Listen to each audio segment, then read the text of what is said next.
সমস্যাগুলো জানা, চিকিৎসার জন্য বা রিমেডির জন্য যে ব্যবস্থাগুলো নেওয়ার কথা সরকারি দপ্তর, তারা আসলে কতটুকু অ্যাক্টিভ রোল প্লে করছে? একটা বড় জায়গা হলো যে আপনার বিনিয়োগের জন্য যেটা বলা হয়েছে ওয়ান স্টপ সার্ভিস, এইটার সমাধান আজকে না, প্রায় 1 দশকের বেশি হবে আমরা জানি।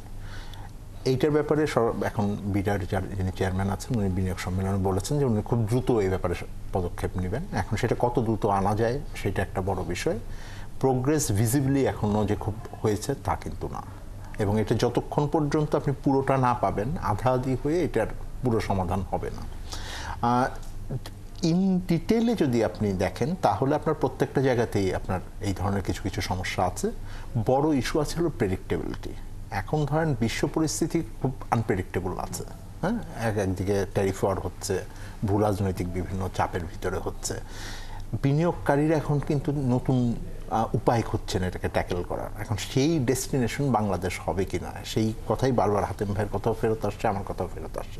এইটার উপরে অনেকাংশে নির্ভর করছে, এবং সেই ক্ষেত্রে আপনার বিনিয়োগের জন্য যে প্রেডিক্টেবল যে একটা সিচুয়েশন, সেই প্রেডিক্টেবল সিচুয়েশনের জন্য আপনাকে খুবই ট্রান্সপারেন্ট হইতে হবে। শুধু কেউই আসলে এটা একটা মানুষের কথায় বিশ্বাস করে যে সব কিছু ঠিক হয়ে যাচ্ছে এটা করবে না। যিনি বিনিয়োগ করবেন তারা অবশ্যই ক্যালকুলেশনের ভিতরে আসবে।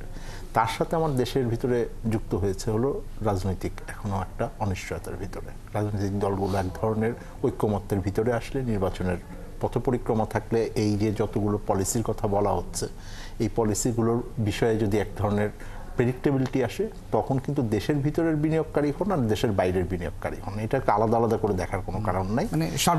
একসাথে তখন সিদ্ধান্তটা কিন্তু নিতে পারবেন। সুতরাং সেই জায়গাগুলো খুবই গুরুত্বপূর্ণ। এবং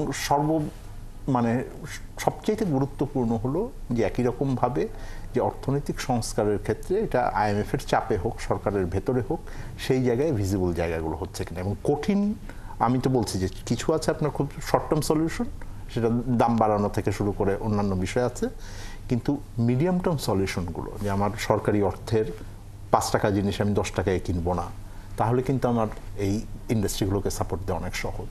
আমার যদি ক্যাপাসিটি চার্জের থেকে আমি কিভাবে বের হয়ে আসবো, কুইক রেন্টালের ভিতরে আর থাকবো না, তখন কিন্তু দেখবেন যে এই ক্যালকুলেশনগুলো আস্তে আস্তে কমে আসছে। একই রকমভাবে আমার রাজস্ব আদায় পরিস্থিতি যদি ভালো না হয়, এবং সেই ব্যাপারেও আপনার যে বিনিয়োগকারী আছেন ওনাদেরকে বলতে হবে যে প্রেডিক্টেবিলিটি দিতে হবে, যে আমি সামনের দিনে কিন্তু 1-2 বছরের ভিতরে আপনার যে ট্যাক্সের এখন কম দেন এটাকে আস্তে আস্তে বাড়াইতে হবে।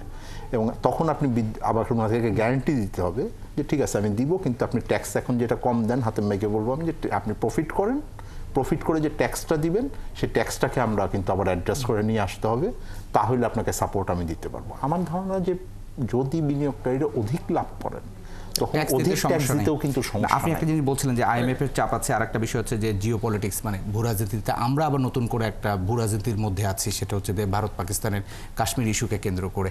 সেইটাকে আমাদের ছোট্ট করে যদি বলেন যে আমাদের অর্থনীতি বা আমাদের রাজনীতিতে বড় ধরনের কোনো ফোরকাস্টিং কোনো প্রবলেমের মধ্যে আমরা আছি কিনা বা পড়তে পারি কিনা, আমি শঙ্কা। দেখেন এখন যে ভূ রাজনৈতিক পরিস্থিতি বলতে তো আপনি একটা সম্ভাব্য যুদ্ধের কথা বলছেন। একটা হলো সেইটা যে এক্সট্রিম, যদি একটা টেনশনের ভিতরেও আছে, যে সম্ভাব্য একটা যুদ্ধ পরিস্থিতি হতে পারে আর একটা টেনশনের ভিতরে থাকবে। এখানে সম্ভাবনাও আছে আমার, এখানে চ্যালেঞ্জও আছে। সো সেই সম্ভাবনাগুলোকে কাজে যদি লাগাতে হয়, এখন ধরেন আপনার ট্যারিফ ওয়ারের কথা বলি, আর যদি ভারত পাকিস্তান যুদ্ধের ভিতরে যায়, তাহলে বিনিয়োগকারীরা একটা বাইরের দেশের বিনিয়োগকারী ওখানে না গিয়ে আমার এখানেও আসতে পারেন, সেই সম্ভাবনাও আছে। ঝুঁকিও আছে যে ঘরের পাশে যুদ্ধ হবে, আমি এফেক্টেড হব না তা তো না, আমার আইন শৃঙ্খলা পরিস্থিতি, এবং যেহেতু দুই দেশই পারমাণবিক শক্তিধর দেশ। আমরা আলোচনাটা আপনার সাথে করতে চাই, আমাদের সময় একদম শেষের দিকে।